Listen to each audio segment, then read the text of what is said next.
Good morning बच्चों। Bright career institute में आपका स्वागत है। आइए हम लोग बात करते हैं बिहार बोर्ड कक्षा 10 का हिंदी जो भाग 2 है गोधेली का और अध्याय 2 अध्याय पहला हमने पिछले वीडियो में बनाकर डाला हुआ हूँ यूट्यूब पर चैनल पर, आप देख सकते हैं वहां पर जाकर। आज हम लोग शुरू करते हैं अध्याय 2 जिसका नाम है 20 के दांत। यह एक कहानी है जिनके लेखक कौन है? नलिन विमोचन शर्मा। संदर्भ, संदर्भ का मतलब क्या है नहीं है उनके बारे में देखते हैं। यह कहानी 20 के दांत तथा अन्य कहानियां नामक कहानी संग्रह से ली गई है। किससे ली गई है? 20 के दांत से। तो आगे हम लोग शुरू करते हैं और इनके बारे में जानते हैं, इनका जीवन परिचय नलिन विमोचन शर्मा के बारे में। तो नलिन विमोचन शर्मा का जन्म 18 फरवरी 1916 ईस्वी में पटना के बदरघाट में हुआ था। वे जन्मा भोजपुरी भाषा थे। ये हमारे जहां हम वीडियो बना रहे हैं यहाँ से 8 से 10 किलोमीटर दूर है। जहाँ पे हम लोग जाते हैं पटना का जितना भी मूर्ति वसान होता है बदरघाट, वहीं का ये बात करा जा रहा है।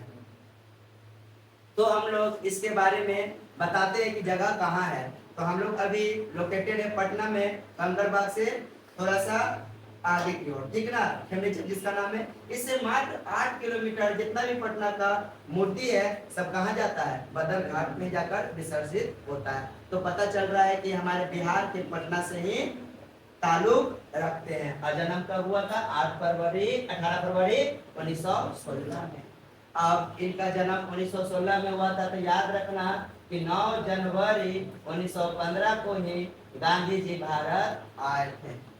साउथ अफ्रीका से भारत आए थे। तो इस तरह से वे जन्मा भोजपुरी थे, मतलब खास करके पटना के ये जन्मजात हैं, ठीक ना। वे दर्शन और संस्कृत के प्रख्यात विद्वान महोपाध्याय पंडित रामावतार शर्मा के ज्येष्ठ पुत्र थे। किनका पुत्र थे? रामावतार शर्मा के ज्येष्ठ पुत्र। ज्येष्ठ पुत्र का मतलब होता है सबसे बड़ा पुत्र। जो सबसे बड़ा पुत्र होते हैं उन्हीं को बोलते हैं ज्येष्ठ पुत्र। माता का नाम रत्नावती शर्मा था।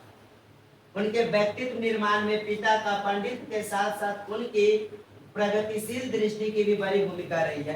कैसे, किस प्रकार उनके पिता है जो इनको आगे बढ़ाने में किस प्रकार सहयोग किए हैं, इनके बारे में हम लोग आगे की ओर जानते हैं और आगे देखते हैं।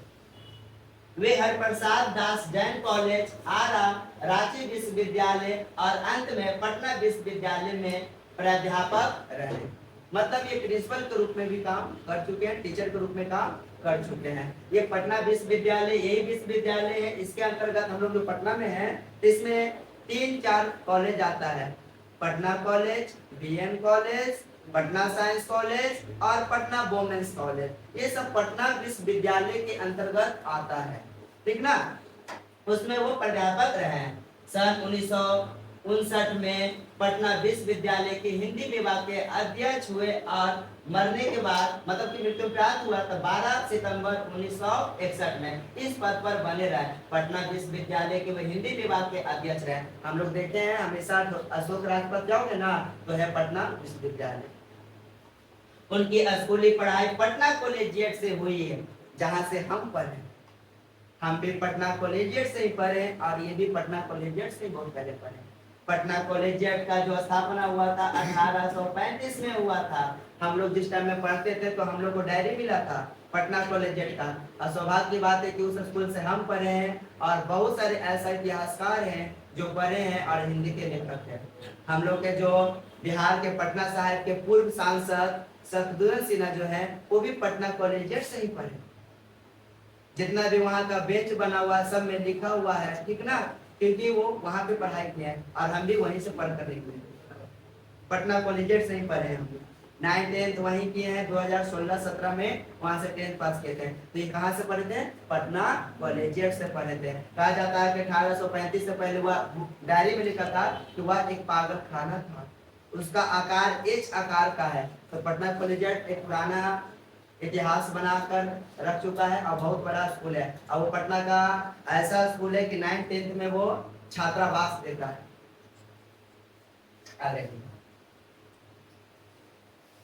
और पटना विश्वविद्यालय से उन्होंने संस्कृत और हिंदी में एमए किया। क्या किया? एमए। किस किस में? संस्कृत और हिंदी में। संस्कृत और हिंदी एक लैंग्वेज पेपर होता है, जिस प्रकार हम भी एमए जो है हिंदी से किए हैं, हिंदी ऑनर्स है, तो हिंदी में एमए किया, हिंदी में हम भी एमए किए हैं, बीए किए हैं। हिंदी लैंग्वेज जो है वो कहने का मतलब है आज की दुनिया में जो है भूलते जा रहे हैं। हमारा देवनागरी लिपि, जो हिंदी का जो लिपि होता है देवनागरी लिपि, लोग हिंदी बोलने में शर्माते हैं, हिंदी से बहुत दूर संबंध बना चुके हैं, हिंदी को लोग उतना महत्व नहीं देते हैं। लेकिन हिंदी एक ऐसा विषय है जो अपने भारत का जितना भी संस्कृति सभ्यता है सबको क्या है, बचा के रखा हुआ है। आलोचनात्मक ग्रंथ, आलोचनात्मक मतलब होता है आलोचना करना, किसी को सही चीज दिखाना, क्या गलत है क्या सही है। फिर इन्होंने बहुत सारे लिखे हैं, जैसे साहित्य का इतिहास, दर्शन, मानदंड, हिंदी, उपन्यास का मतलब नोवेल, नोवेल में इन्होंने लिखा है। जिस प्रकार आप नोवेल पढ़िएगा गोदान प्रेमचंद का, यह गोदान इतना अच्छा नोवेल है कि उसके बारे में आप पढ़िएगा ना तो आंख से आंसू आ जाएगा। एक बूढ़ा बूढ़ी जो रहते हैं घर में, हम लोग का दादा दादी रहते हैं, हम लोग का मम्मी पापा अच्छा से दादा दादी को इज्जत नहीं करते हैं, और जब मर जाते हैं उसमें दिखाया कि जब मर जाता है तो मरने के बाद लोग गाय कीनकर उसको दान करता है। जब जीवन में उसको पूछा ही नहीं है, जिंदगी रहते हुए उसको खाना पीना दिया ही नहीं, तो मरने के बाद गौ दान करने से क्या फायदा। जब आदमी जिंदा रहता है तो कोई खाना 2 टाइम का नहीं पूछता है, और वही जब डेट मर जाता है तो ब्रह्मभोज करके अच्छा अच्छा खाना गांव वाला को खिलाता है। आप जितना गांव वाला को एक दिन में खर्चा किए अपना माँ बाप पर खर्चा करते तो और अच्छा जिंदगी जीते और आगे बढ़ते। तो इस तरह से हम लोग आगे आते हैं। काव्य संग्रह, नखेन का प्रपद, नकेन 2 केसरी कुमार व नरेश के साथ। संपादित ग्रंथ क्या है? सदन मिश्रा ग्रंथावली, अयोध्या प्रसाद खत्री, स्मारक ग्रंथ, संत परंपरा और साहित्य। ये सब बाद में बात करेंगे, ताकि इसका पूछता नहीं है, अभी ज्ञान को पैसे से हम लोग पढ़ा रहे हैं। हिंदी कविता में प्रपद के प्रवर्तक, मतलब जो पुराना रीति रिवाज है, जो पुराना रूढ़िवाद है, वो सब चीज को खत्म करने के लिए ये बता रहे हैं। थोड़ा सा इसके बारे में हम समरी के रूप में बता देंगे कि ये जो है 20 के दांत, दांत है लेकिन कैसा दांत? 20 के दांत है लेकिन कैसा दांत है? 20 के दांत। तब 20 के दांत का मतलब क्या? तो इस 20 का मतलब होता है जहर, और ये जहर कहानी में ये नहीं कहा गया कि ये कहानी के थ्रू आपको, कहानी के थ्रू समाज में जो है जितना बुराइयां है, जितना रूढ़िवादिता है, ये सबको खत्म करने के लिए बनाया गया है। ये वैसा दांत नहीं कि किसी को काट लिए तो जहर चढ़ेगा, वो जहर वाला के बाद नलिन विमोचन शर्मा नहीं कर रहे हैं कि वो 20 के दांत। ये 20 के दांत का मतलब कुछ और है। समाज में 2 तरह का रूढ़िवाद इसमें दिखाया गया है, एक अमीरी गरीबी का और एक लिंग रूढ़िवाद, लिंग भेद, किस प्रकार लड़का और लड़की लिंग के आधार पर भेदभाव करते हैं उसके बारे में बताया गया है। आज भी घर में जाओगे तो लड़का का अलग पढ़ाई, लड़की का अलग पढ़ाई, ऊंचा वर्ग वाला अलग जीवन जिएगा, नीचा वर्ग वाला अलग जीवन जिएगा। तो आगे देखते हैं, नई शैली की आलोचना, नई शैली की आलोचना कर रहे हैं आगे। प्रयोगवाद का वास्तविक प्रारंभ इन्हीं की कविताओं से माना जाता है। वास्तविकता, वास्तविक मतलब समझता, रियल दुनिया के बारे में बताते कि रियल दुनिया क्या है। अरे ये कहानियों में मनोवैज्ञानिक के तरफ, मनोवैज्ञानिक मतलब साइकोलॉजिकल, मनोवैज्ञानिक मन के आधार पर लेकर चले हैं कि लोग का मन में क्या चल रहा है। जितना भी फिल्म आप लोग देखते हैं ना, युवा का फिल्म, युवा वाला अच्छा लगता है, मारा पीटी वाला है। लड़के लोगों का फिल्म लगेगा जो गप्पा करने वाला, औरत लोग का मूवी कौन अच्छा लगेगा? जो गप उप वाला है, परिवार वाला। बूढ़ा लोग, जो बूढ़ा लोग होते हैं हमारे जो बाबा लोग हैं, उनको पुराना फिल्म अच्छा लगता है। तो ये सब फिल्म जितना भी बनता है वो मनोवैज्ञानिक आधार पे बनता है। किस एज में बच्चा को क्या चलता है। छोटा बच्चा को बोलो कि बहुत अच्छा मूवी देखो, अच्छा चीज करो, तो नहीं, वो लोग को कार्टून, और कार्टून भी कैसा? उसके भाषा में। क्यों कार्टून अच्छा लगता है? क्योंकि उसके भाषा में दिखाएगा। मोटू पतलू ये क्या है? वो उसका भाषा बनाया गया तब अच्छा लग रहा है, नहीं तो उसको अच्छा लगने वाला नहीं है। अब आगे आ जाते हैं, कथ्य शिल्प भाषा सभी स्तरों पर नवीनतम के आग्रही लेखक, परंपरागत दृष्टि एवं शैली के निषेध और आधुनिक दृष्टि का समर्थन। जो परंपरागत मतलब क्या? जो परंपरा से चला रहा है, क्या रहा हुआ जो परंपरा से, तब परंपरागत जो शैली चल रहा, रूढ़िवादी, रूढ़िवादी का मतलब समझ में आता है कि नहीं आता है? अगर नहीं आता तो समझिए आप लोग क्या होता है रूढ़िवादी। रूढ़िवादी का मतलब वैसा विचार जो पुराना है। लड़की सरकारी स्कूल में पढ़ेगी, लड़का प्राइवेट स्कूल में पढ़ेगा, लड़का का होम ट्यूशन लगेगा, लड़की का जहां पैसा सस्ता मिल रहा वहां पढ़ा दो। चलिए आगे जाइए। आलोचना की भाषा घटी हुई और संकेतनात्मक। यह कहानी मध्य वर्ग के अनेक अंतर विरोधों को उजागर करती है। ये कहानी दो तरह का है, एक अमीर घर, एक गरीब घर, एक जहां पे सेठ है और जहां पे एक नौकर है।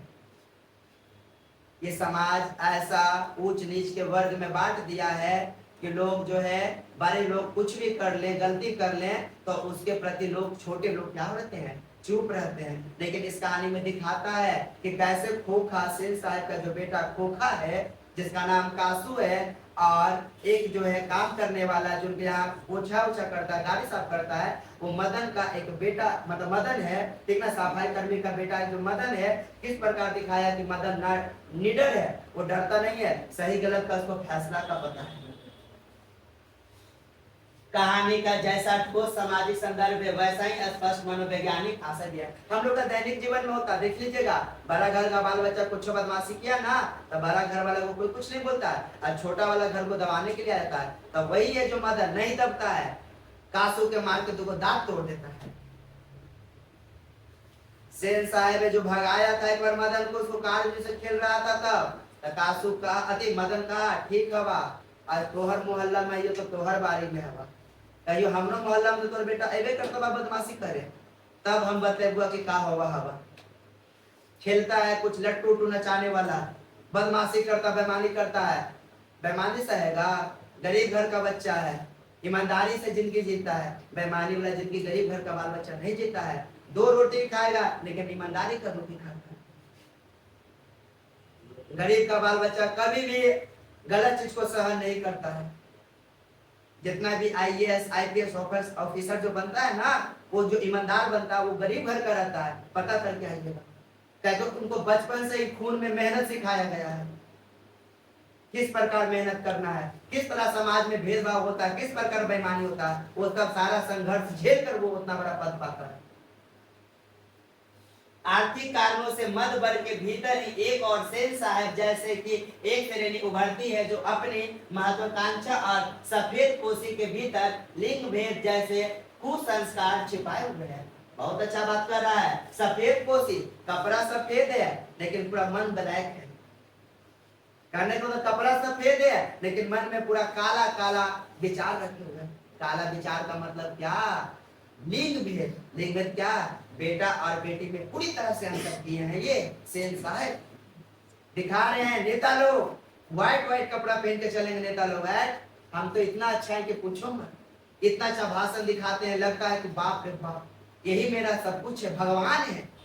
और जब काम कराने के बारी आएगा तो चल जाइए वहां 10,000 लाइए, 20,000 का लाइए। इंदिरा आवास जब बिहार में अधिकांश लोग का इंदिरा आवास जब आगे बढ़ता है तो वहां के जो वार्ड पार्षद हो, मुखिया हो, जो भी हो, बिना पैसा लिए हुए काम नहीं करते हैं। तो क्या सफेद पोशी सिर्फ है, अंदर से तो पूरा वही है।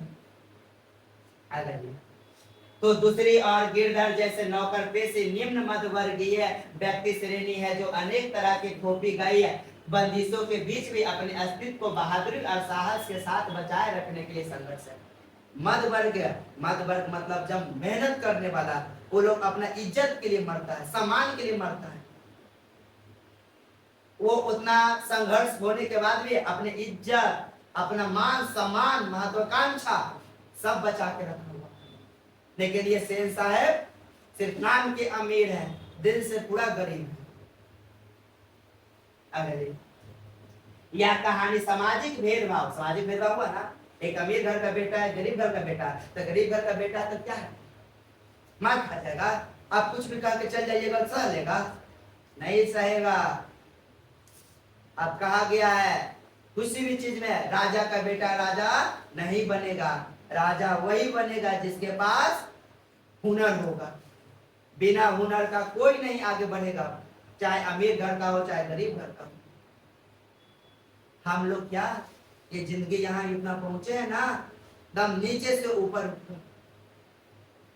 किस प्रकार पटना से हम लोग यहाँ से संपतचक से मान के चलो कहा नाला road 10 kilometre 8 kilometre per day cycle से जाना, पर डे साइकिल से आना, वो मेहनत की है तो लगता है।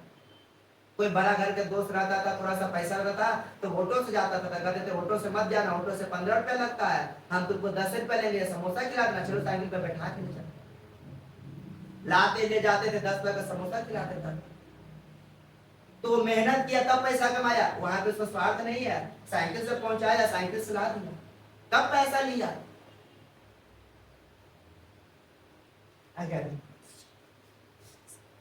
फिर आक्रमण स्वार्थ के छाया में पलते हुए प्यार दुलारे खूब परिणामों को उभरती हुई सामाजिक समानता और मानव अधिकार की महत्वपूर्ण वानगी पेश करती है।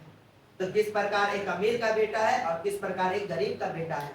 हम लोग का मम्मी पापा सिखाए हैं कि बेटा कभी भी कुछ हो जाए गलत चीज मत सहना, अगर गलत चीज सह गया तो दिक्कत है। कोई आया दूध हाथ मार के चल गया, कारण बताओगे ना जी, आप दूध हाथ मारे तो क्यों मारे, कारण बताइए हमको। अगर गलती है तो ठीक है, माने हैं तो सॉरी बोल कर, हम भी सॉरी बोलते, दूध आप मारे फिर भी सॉरी बोलते हैं, चलते हैं, लेकिन गलत चीज सहना नहीं।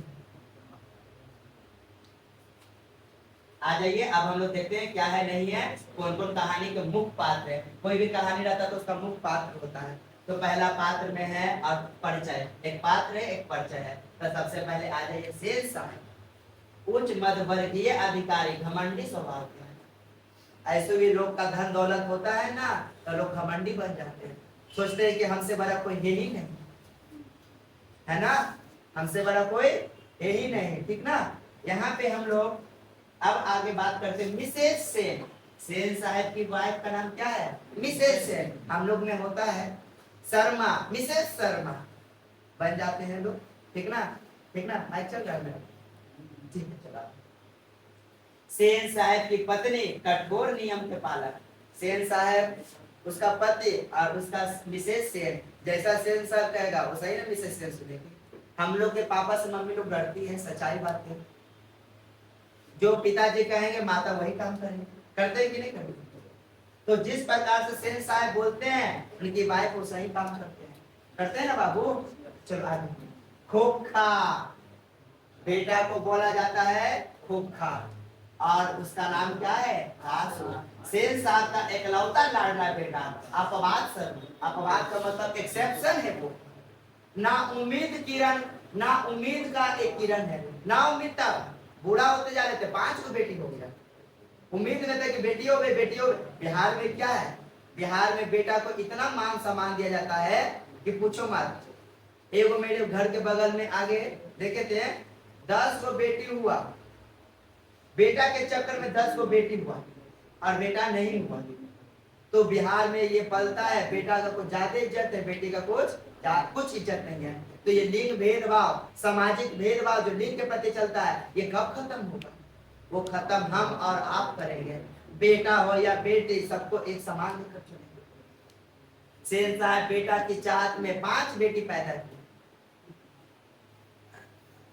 छठा में ना उम्मीद में एक बेटा हुआ, वो भी अपवाद है। अपवाद 2 तरह से, एक अपवाद हुआ कि ना उम्मीद था और दूसरा अपवाद है कि नियम के विरुद्ध था। जितना भी घर में नियम बेटी लोग पालन करती थी उसका विरोध में बेटा रहता था। ऐसे भी एकलौता बेटा बदमाश होता है, एकलौता बेटा बदमाश होता है। आगे जाओ। 5 बेटियां थी, कितना बेटियां थी, 5। सीमा, रजनी, आलो, शेफाली, आरती, 2 सब कम को नाम है, सीमा, रजनी, आलो, शेफाली, आरती। चलो सब लग रहा है कि हमारा भारत का ही नाम है, ठीक ना, अच्छा है, नहीं तो बहुत लोग नाम उल्टा पुल्टा रख देते हैं, ठीक ना। आगे सुशील व अनुशासित, अरे बाप रे बाप, सुशील भी है और अनुशासित भी है। इस बुक में थोड़ा सा चीज को हटाया गया, बता देते हैं। लोग जो है उस मोहल्ला में सेन साहब की बेटी को हंसते हुए भी कोई नहीं देखा है, अगर हंसती भी है तो ऐसा हंसती कि लगता है कि कितना अच्छा हंसती है। अब आ जाइए मदन, कौन, मदन गिरधर लाल का बेटा, निम्न वर्ग वर्गीय और साहसी है। गिरधर लाल का बेटा का नाम क्या है, मदन। और गिरधर लाल कौन है, सेन साहब के यहाँ जो काम करता है। सेन साहब के काम कौन करता है, गिरधर, और गिरधर का बेटा का नाम क्या है? हिमांकर। अब वो ईमानदार है, साहसी है, डरता नहीं है। इसका पिताजी तो डरता है। पिताजी लास्ट में कहता है, बेटा हमको गर्व है तुम पर कि तुम जैसा बेटा मेरे घर में जन्म लिया। एक हम पिताजी थे कि एक शेर साहब का जितना भी अत्याचार करता था हम सह रहे थे, लेकिन तुमने सहा नहीं, ये नहीं सहा। आगे शेर साहब की नई मोटर बंगले के सामने बरसाती में खड़ी है, काली चमकती हुई है। स्ट्रीम मोटर, मस्ट्रीम इंजन, जैसे कोयल घोंसले में कि कब उड़ जाए। मतलब उसका बहुत ही अच्छा गाड़ी था, चमचमाता हुआ था, एकदम नया था। गाड़ी के पास किसी को नहीं आना है। जिसका जो प्रिय चीज होता है उसके पास कोई उसको जाने नहीं देता है। शेर साहब को इस कार पर नाज है, बिल्कुल नई मॉडल वाला है। और कितना में किना है? 7,500 में किना है। काला रंग, चमक ऐसी कि आप मुंह देख लो। इतना लाइट मार रहा है, उसका पॉलिश किया हुआ है कि उसमें क्या मारेगा? लाइट मारेगा। देख सकता है। आ जाओ, कहीं पर एक धब्बा दिख जाए, क्लीनर और शॉपर की सामत है समझो। मेम साहब की सब ताकीद है कि वो खोका खोकी गाड़ी के पास ना भटकने पाए। भटक नहीं सकता खोका खोकी। अगर क्लीनर शॉपर अगर एक भी गंदा मतलब धब्बा दिख गया तो क्लीनर और शॉपर साफ करने वाला, देखभाल करने वाला का समझो कि आज उसका जनाजा नहीं करने वाला। अपनी पत्नी को समझा दिया कि देख ले हमारे करवा के पास तो हर बेटवा बेटिया गेलो तो हम जान ले लेगो। हमने के मम्मी पापा कहते हैं कोई भी प्रिय चीज आया, घर में आया नया चीज आया, मशीन उसीन आया, यीशु अब हम लोग टिप टॉप करो। अपन बेटा बेटी को समझा दो, मशीन के पास बदमाशी कर रहा, दूर रखो उसको।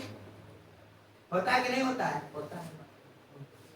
लड़कियां तो पांचों बड़ी सुशील है, 5 ठहरी, और सो भी लड़कियां तहजीब और तमीज की तो जीती जाती मूरत है। तहजीब और तमीज, शिक्षा और नियम का मतलब कि अच्छा शिक्षा प्रणाली दिया गया है, अच्छा चीज सिखाया गया है। जो रीति रिवाज होता है ना उसको बहुत अच्छा सिखाया गया है। चल आगे। मिस्टर सेन और मिसेस सेन ने उन्होंने क्या करना चाहिए ये सिखाया नहीं है, क्या नहीं करना चाहिए इसे उन्हें अच्छी तरह से तालीम का मतलब शिक्षा होता है। तालीम का मतलब क्या होता है? तालीम का मतलब क्या होता है? शिक्षा होता है। तालीम का मतलब क्या होता है? शिक्षा होता है। क्या होता है? शिक्षा होता है। ठीक ना? तालीम का मतलब क्या होता है? शिक्षा होता है। मतलब उन्होंने तालीम ऐसा दी है। क्या आना है वो नहीं सिखाए, क्या नहीं आना है वो सिखाए। मतलब क्या चीज नहीं करना है।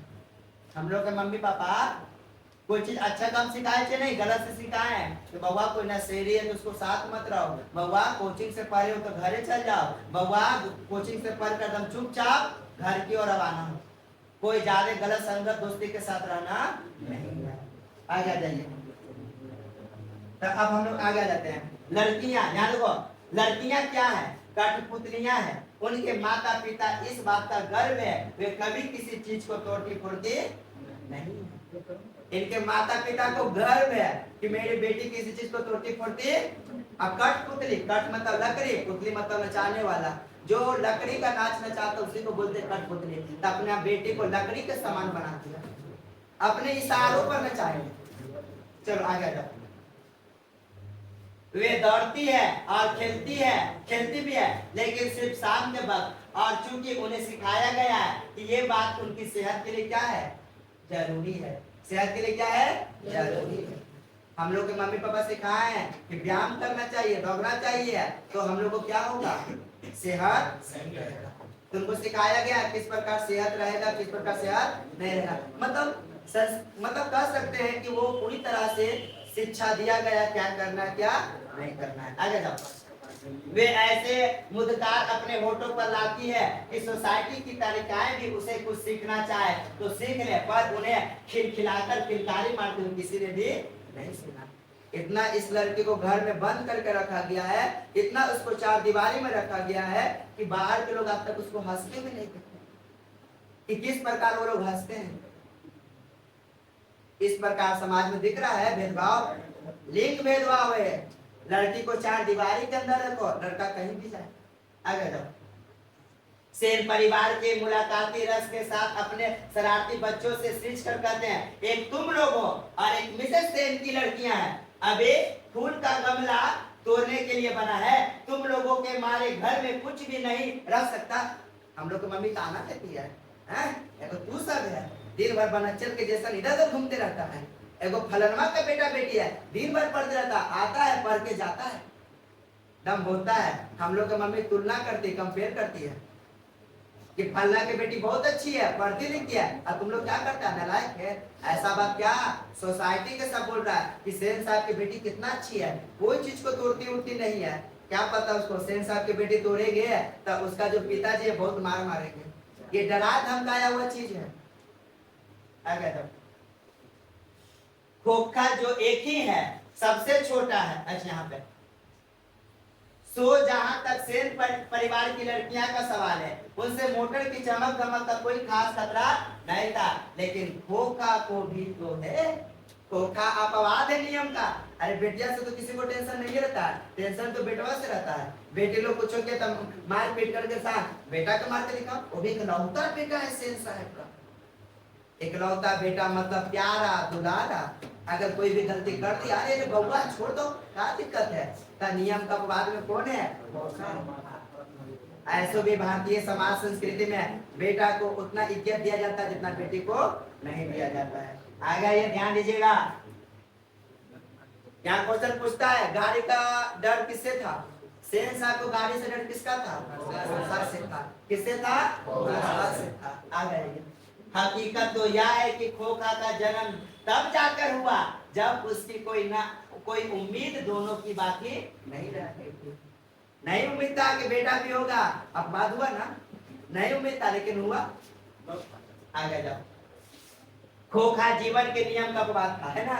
अरे जीवन के नियम का अपवाद, ना उम्मीद था कि बेटा होगा भी कि नहीं होगा, हुआ। अब नियम का भी अपवाद था, जो नियम सब नहीं तोड़ रहा था वो नियम अरे तोड़ रहा था ना, हुआ तोड़ रहा था ना, तोड़ रहा था। आगे जाओ, खोखा भी जीवन का नियम का अपवाद था और यह अस्वाभाविक नहीं था कि वह घर के नियमों का भी अपवाद हो।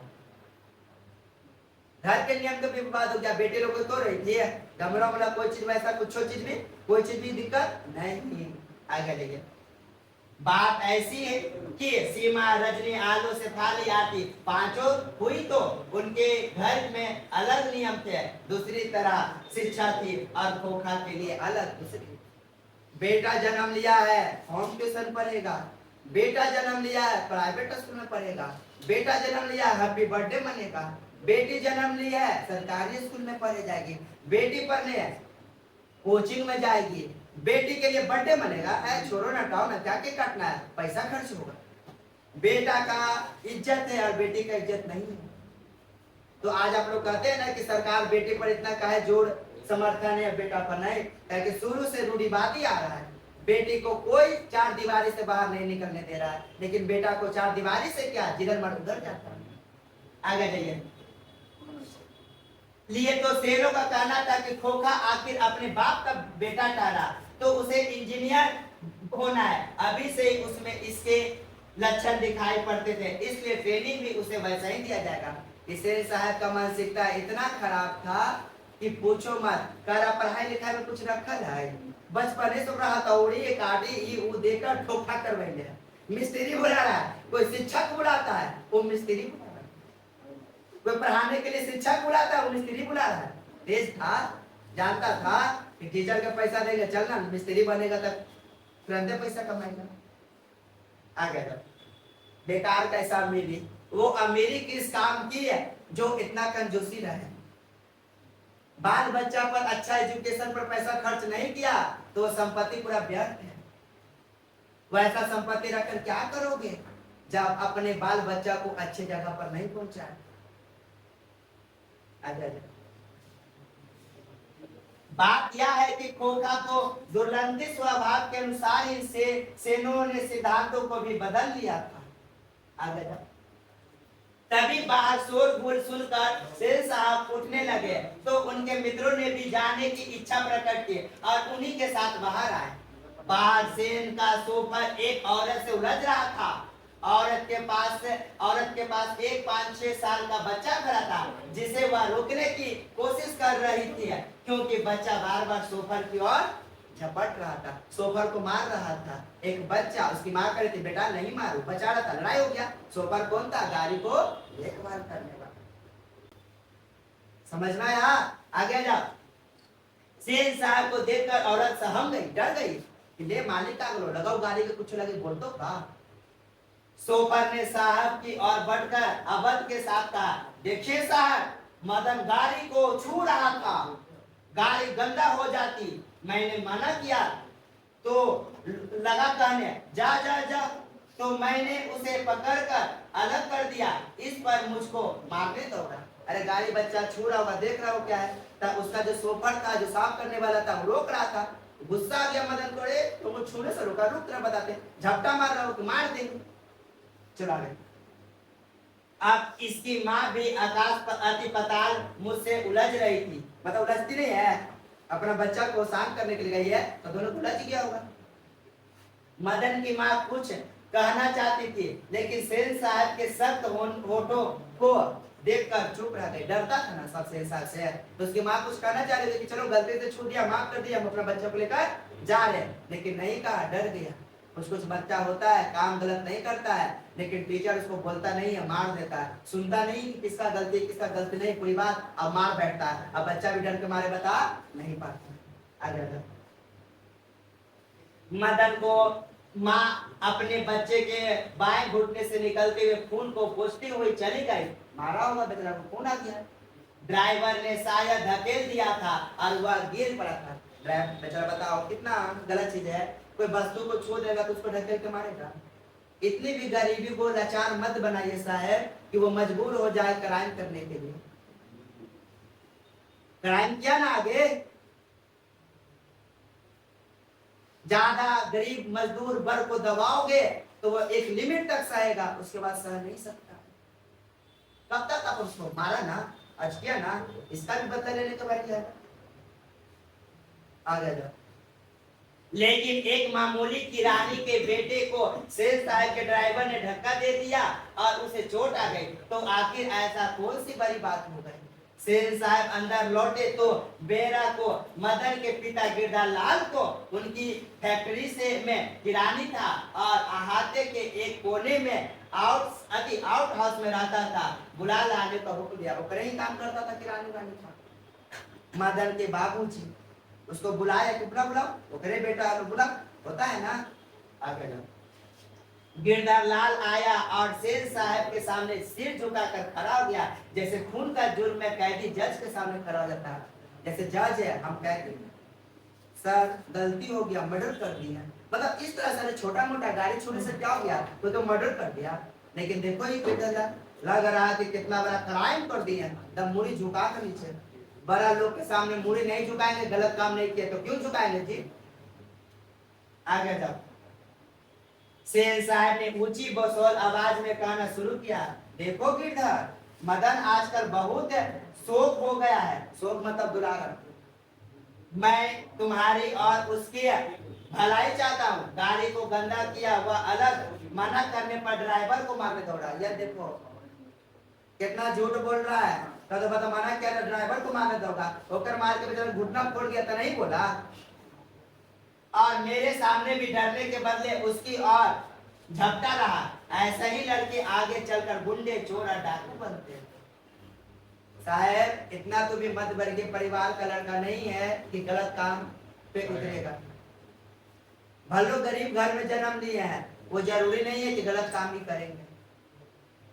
मध्य वर्गीय वर्ग में जन्म लिए तो क्या, भीमराव अम्बेडकर क्या बहुत बड़े घर में जन्म लिए थे और संविधान को लिखे हैं। लोग कहता है कि मध्य वर्गीय में जन्म लिया था चोर गुंडा बनेगा, बड़ा लोग कोई बड़ा लोग रहता बोलता है फलाना का बेटा कुछ ही बनेगा, देख लेगा ना, बाप ठेला चलाता बेटा भी ठेला चलाएगा। नहीं भाई, हम लोग को वो काम करना नहीं है। बिहार बोर्ड के बच्चा है तो मतलब क्या, लोग गलत समझता है कि मध्य वर्गीय है कुछ नहीं करेगा। अरे पता नहीं है, बिहार को चलाने के लिए है और बिहार के राजनीति से लेकर कुछ भी है, सब बिहार बोर्ड का ही बच्चे। आगे जाइए। लेकिन दूसरे दिन तो बिल्कुल बेढंग मामला हो गया। शाम के वक्त खेलता कूदता खोखा बंगले के अहाते ही बगल वाली गली में जा निकला। वह धूल में मदन पड़ोसियों के आवारागर्दा छोकरे के साथ लट्टू नचा रहा था। अब होकर बेटा निकला लोकल गांव में जो लोग आवारागर्द जो गांव के मध्य वर्गीय के लोग जो लड़का लोग था वो लोग लट्टू नचाता। लट्टू खेला है ना, हम लोग लट्टू गोली। हम लोग के टाइम में कहाँ था फेसबुक इंस्टाग्राम और कहाँ पबजी और क्या होता है फ्री फायर जो भी रहे। आज के बच्चा लोग तो फोने में सिमटा हुआ। हम लोग खेला खेलते थे लट्टू गुल्ली डंडा गोली कंचा जो खेलते थे बहुत मजा आता था। खेलने के बाद दम थक कर आए खाना बॉडी का भी व्यायाम हो गया, खाना भी मजा से खाए आराम से सो गए। आज के बच्चा लोग का जिंदगी तो पूरा बर्बाद, इंस्टाग्राम फेसबुक यही सब कर दिया। बहुआ याद रखना मैट्रिक में जो कहता है ना कि फलाना इतना नंबर लाया हमारा इतना नंबर कब आया, उसका मेन कारण तुम लोग हो। जो जितना मेहनत करेगा परिश्रम का फल मिलेगा, जो जितना कम मेहनत करेगा उसको परिश्रम का फल उतना कम मिलेगा। वो आपका जीवन है, आपका मेहनत है, आप रंग लाइए। यहीं से कोई सोना बनेगा, यहीं से कोई पित्तल लोहा बनेगा। आगे जाओ। खोखा ने देखा तो उसकी तबीयत मचल गई, ठीक ना। हंस कौओं की जमात में शामिल होने के लिए ललक गया। देखो कितना गंदा बात कही जुआ। हंस कौओं की जमात में शामिल होने के लिए ललक गया। हंस कौन है? सेन साहब का बेटा खोखा। और कौवा किसको बना दिया? मध्य वर्ग के परिवार के बच्चा। सोच लो कितना बड़ा आलोचना किया गया है। हंस कौओं की जमात में शामिल होने के लिए कोई बात नहीं, लेकिन कौवा के झुंड में कौन आया? हंस से ना आया। साहब मैं आपके पास चल के नहीं आया हूं, आप मेरे पास आए। आगे जाओ देखो। लेकिन आदत से लाचार उसने बड़े रौब के साथ मदन से कहा हमको लट्टू दो, हम भी खेलेंगे। मदन कहेगा बउआ मैं वो बात भूला नहीं हूँ जो आपके पिताजी ने मेरे साथ किया था, वो बदसलूक।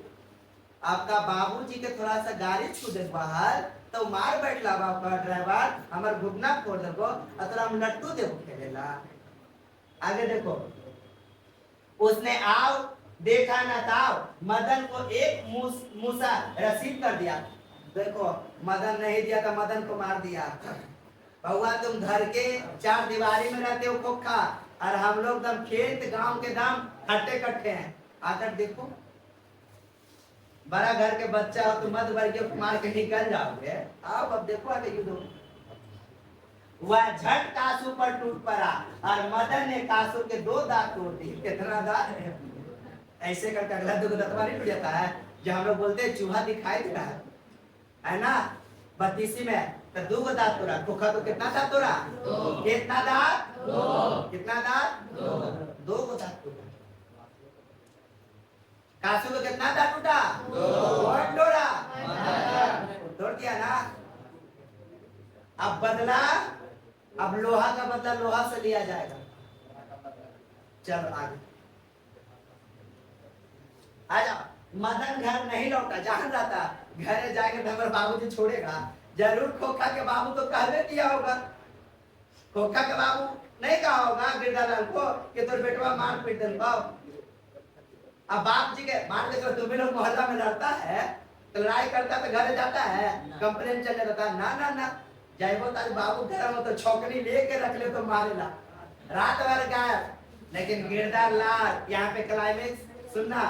गिरदार लाल खुश होता है, बाप बेटा तुमने वो काम कर दिया जो मैंने नहीं किया। हम एक नौकर की तरह और एक शेर साहब के सामने आज तक मुड़ी नहीं उठाए, आज तुम उसका बेटा को मार दिया। तुम कितना बड़ा साहसी हो। बाप जी खुश हुआ, उसका डर रहा था मदन के बाबूजी मारेगा, मारा नहीं, खुश हुआ। क्यों खुश हुआ? क्या वो अन्याय के प्रति न्याय का काम किया। आगे जाओ। लेकिन जाता ही कहा 8-9 बजे तक इधर उधर मारा फिरता रहा। फिर भूख लगी तो गली के दरवाजे में आहिस्ता आहिस्ता घर में घुसा। हम लोग भी रात में 9-10 बजे तक नहीं जाते हैं। उसके बाद ज्यादा लेट होता है, भूख लगता है। घर के याद कब आता है? जब भूख लगता है तब। घर की याद कब आता है? जब परिवार से नहीं मिलते हैं तब। याद रखिएगा बउआ, ये तो पढ़ाई अलग बात है, आप लोग क्या बता रहे हैं। जो महाराष्ट्र गुजरात जितना भी फैक्ट्री बना है वहाँ नवयुवक लोग ज्यादा बिहार के जाते हैं। इसका मेन कारण है कि लोग सही से पढ़ते नहीं है। आप थोड़ा ध्यान दीजिए अपने जिंदगी पर। चलो आगे। उसके लिए मार खाना मामूली बात है, हमने सब सोची है। अरे बाबू हम लोग क्या है, मध्य वर्गीय है, मम्मी पापा कुछ थोड़ा सा गलती मार खाना। मध्य वर्गीय के बाल बच्चा मार खाते खाते हैबिट बन जाता है, प्रैक्टिस हो जाता है। चलना गलती किए तो मार खेबे करेंगे, गलती किए तो मार खेबे करेंगे। बड़ा घर के बाल बच्चा को कल एक दिन मारते, हम नहीं खाना खाएंगे, 4 दिन तक रुसल रहेगा, मुंह बने रहेगा, अब से बात नहीं करेंगे पापा, अब से रुसे हुए गुस्से हैं। हमने के बाबूजी के कह दे कि गुस्सा ले मार के मुंह लाल कर देबो। चल आगे। डर था तो यही कि आज मार और दिन में भी बुरी होगी। आगे सुनना। लेकिन उपाय क्या था, वह पहले रसोई घर में घुसा, माँ नहीं। हम लोग को भूख लगता है, अगर बाबूजी सुनता है तो हम चुपके चुपके जाएंगे, दम चुपके चुपके दम जाएंगे और खाना निकाल के खा लेंगे। अगर कोई नहीं जाना तो खाओ के भाग दो या सुत जाओ। दोपहर में अगर खेले वाला बच्चा होगा तो दोपहर में जाता है, खाना चुपके चुपके खाता है और खा के क्या जाता है, निकल जाता, भाग जाता। आगे जाओ। बगल के सोने वाले कमरे से बातचीत की आवाज आ रही थी। उसने इम्तिनान के साथ भर पेट खा लिया। कितना खा लिया? भर पेट। कहा कि मार बाद में खाएगो, पहले खाना खो। अरे एनर्जी पेट में रहेगा तो ना पिटाएंगे, एनर्जी पेट में रहेगा तो भी पिटाएंगे, मजा आएगा। पेट बाहर रहना, बॉडी पे लगे तो ना एनर्जी बाहर से निकलेगा, इधर पिटाते जाएंगे। आ गया तो फिर दरवाजे के पास जाकर अंदर बातचीत सुनने की कोशिश करने लगा। उसे बड़ा ताजुब हुआ, उसके बाबू गरज तरस नहीं रहते। उसकी अम्मा ने कोई बात पूछी जिसे वह ठीक से नहीं सुन सका तो उसके बाबू ने झल्लाकर कहा, अरे भाई बतलाया तो, साहब ने सिर्फ यही कहा आज से तुम्हारी कोई जरूरत नहीं, कल से मकान छोड़ देना और अपनी तनख्वाह ऑफिस से ले लेना। ये सच्चाई है। बड़ा घर का लोग जो होता है वो हम लोग को मजबूरी नहीं देखता है। अपन बेटा की गलती देखा क्या है नहीं है, बताओ, एक को रोजगार से निकाल दिया। आखिर जो ये तो था गिरदालाल, वो क्यों डर रहा था? जॉब के लिए डर रहा था। आखिर लास्ट में जॉब से निकाल दिया, बोला घर उर खाली कीजिए। अगर ये मदन के काम की कोई बात नहीं हो रही थी, उसकी सजा तजीब होती रही तो सुनने की कोशिश भी करता हुआ। वह दबे पांव बरामदे में रखी चारपाई की तरह सोने के लिए चला तो अंधेरे में उसका पैर लोटे से लग गया। पकड़ा ही जाता है, चोर कितना चोरी करता है तो पकड़ा जाता है घर में। हम लोग सुना रे, हम बता रहे हैं, हम एक बार दूध पीने के लिए गए थे, ठीक ना। जब दूध अति गर्म था तो छाली लगा था, तो मेरे यहाँ होता है मेरा भतीजा और हम दोनों में कंपटीशन चलता है कि ऊपर में छाली निकाल के कौन खाएगा। तो हम जा रहे थे खाने के लिए, गरम गरम था, थोड़ा सा तो बंद करके लेने के लिए गए तो थोड़ा सा हाथ जल गया तो गिर गया। तो बच्चा क्या करा, चाचू चोरी पकड़ी गई, मतलब दूध का छाली हम खाते आप क्या खा रहे। तो ये चीज होता है, हर बार में काम नहीं करते हैं। चोरी वाला काम कोई भी क्या होता है, हर बार में होता है। आगे जाओ, आगे जाओ। लोटे की ठन ठन की आवाज सुनकर गिरधर बाहर निकल आया। मदन की अम्मा भी उसके साथ थी। मदन चौंक कर घुमा और मार खाने की तैयारी में छाती को अपने हाथों में बांधकर खड़ा हो गया। ऐसे ऐसे करके मारा बाबूजी। हम लोग मार खा चुपचाप खड़ा रहते, मारा ऐसा बना लेना चेहरा, ऐसा ना लगेगा कितना मासूम है। अरे बाप रे बाप, इससे कोई मासूम बच्चा हो सकता है? माँ बाप भी मारता था, कहता जाए तो हमारे सपूत है, क्या करें, दया आ जाता है। आगे मदन अक्सर अपने पिता के हाथों पीटता था, बहुत पीटने पर भी रोता भी था, मगर बहादुरों के साथ। गिरधर निसहाय निठुरता के साथ मदन की ओर बढ़ा। मदन अपने दांत भींच लिए, ऐसे अब मार तू, डर लगता है ना। गिरधर मदन के बिल्कुल पास आ गया था। अचानक वह ठिठक गया, उसके चेहरे से नाराजगी का बादल हट गया। उसने लपक कर मदन के हाथों से उठा लिया, गोदी उठा लिया। क्या उठा लिया? गोदी। अरे मेरा नन्ना मुन्ना बच्चा, हम जो नहीं किए वो तुम कर दिखाया। हम एक शेर से डर रहे थे जो हम पे अत्याचार कर रहा था, अब तुम उसका साहसी काम किया है। जो सही था सही, गलत था गलत। मदन हक्का पक्का अपने पिता को देख रहा था। अरे हम लोग के भी बाबूजी हमेशा पीटता था, और गलती के बहुत बड़ा सेठ के बेटा को पीट दिए, तो सेठ के बेटा को पीट दिए, तो सेठ के बेटा को पीट दिए तो जॉब खत्म गया, तो बाबूजी छोड़ेगा? कहेगा अरे तू हमारा काम छुड़वा देने तो रहे दे बड़ी मार, लेकिन नहीं, गोदी से उठा लिया। सोचे थे कि जाएंगे, मान के चलो सोचे थे कि जाएंगे तो मिलेगा पिटाई, अब मिल गया मिठाई। सोचे कि मिलेगा पिटाई, मिल गया मिठाई। मिठाई मतलब क्या? उसको गोदी से उठाकर प्यार करने लगा। उसके चेहरे से नाराजगी का बादल हट गया। यह सब मदन हक्का बक्का अपने पिता को देख रहा था, उसे याद नहीं उसके पिता ने कब उसे इस तरह प्यार किया था। हम लोग मध्य वर्गीय परिवार जो है, हम लोग मध्य वर्गीय जो परिवार है, उसमें माँ बाप जल्दी प्यार नहीं करते हैं। अगर कहीं प्यार कर लेते हैं तो हम लोग भी सोच में पड़ते हैं, लगा बाबू मम्मी के हमने से कुछ काम होता हो, तभी इतना प्यार करने खत्म हो, जरूर कुछ काम निकाल रहा होता हो। हमने क्या, अगर मम्मी पापा काम करवा ना, बेटा चल जाना वहां से राशन लिया ना, तो बेटा वहां पे पैसा उसा देवल है, हम समझ गए वो काम कर आगे लगी बात हो रहा है। यहाँ पे उसको लगा क्या तक नहीं कार्य करता, अगर कभी किया था तो गिरधर उसे बेपरवाही उल्लास और गर्व के साथ बोल उठा, जो किसी के लिए भी नौकरी के से निकाले जाने पर ही मुमकिन हो सकता है। शाबाश बेटा, एक तेरा बाप है और तूने तो वे खोखा के दो दांत तोड़ डाले। हा हा हा, बाप यहाँ पे अचका हुआ है। शाबाश बेटा, कोई दिक्कत नहीं, अरे जॉब में गया है, तुम एक सही काम किया, गलत सच्चाई का पहचान किया। कितना तुम लोग, हम लोग कितना चीज को दबा कर रखे, कितना अत्याचार सहे। आप लोग भी अत्याचार सहते हैं जी।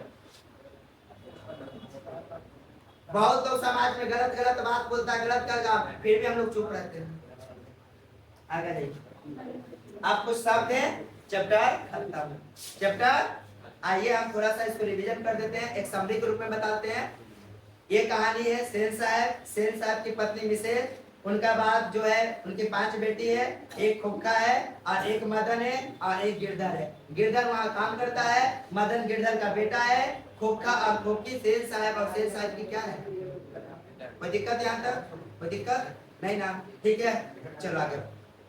उसके बाद क्या देखे कि लिंग रूढ़िवाद, बेटा को अलग पढ़ाए, बेटी को अलग पढ़ाए, ऊंचा वर्ग का अलग रहन सहन, नीचा वर्ग का अलग रहन सहन। यहाँ पे उच्च जाति मतलब उच्च वर्गीय और निम्न वर्गीय को क्या किया गया है? दिखाया गया है। इस तरह से लास्ट में दिखाता है एक मध्य वर्गीय बेटा जो है मदन, वो अन्याय के प्रति सहता नहीं है, और मदन तो कितना दांत तोड़ देता है, लोग दांत तोड़ देते हैं। चलो आगे, ये कुछ वर्ड है, इसका मतलब क्या होता है? बाकी मतलब क्या होता है? परिचय, बकाया मतलब घटना, हैसियत मतलब स्तर, प्रतिष्ठा, सम्मान, औकात। इस तरह से बहुत सारे वर्ड है, आप लोग देख लीजिएगा, ठीक है ना? आगे की ओर चलते हैं। अब आ जाइए क्वेश्चन आंसर, जो बहुत लोग नहीं कराते हैं, हम करा दे रहे हैं, और इसका पीडीएफ भी आप लोग को भेज देंगे, ठीक है ना? और जो लोग ऑनलाइन क्लास नहीं, ऑफलाइन में नहीं आए, वो बच्चे ऑनलाइन में देख लीजिएगा यूट्यूब पर। कहानी के शीर्षक की सार्थकता स्पष्ट कीजिए। तो क्या है नहीं है? कहानीकार ने अमीरों की तथाकथित मर्यादा पर व्यंग किया। व्यंग का मतलब आलोचना किया। क्या क्या है? आलोचना। आलोचना मतलब कहा है कि बड़ा घर होने से क्या फायदा, बड़ा आदमी होने से क्या फायदा, कोई दिक्कत? चलो आगे। इस तरह से कहानी है, आप लोग कहानी देख लीजिएगा किस प्रकार से आंसर है। आंसर भी हम कर दिए हैं यहाँ पे, इस तरह से है।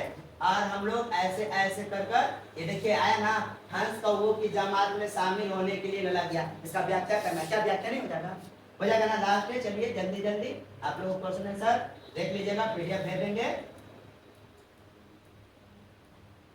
थैंक यू आप लोग को।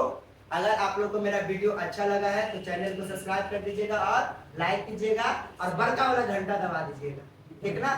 चलिए।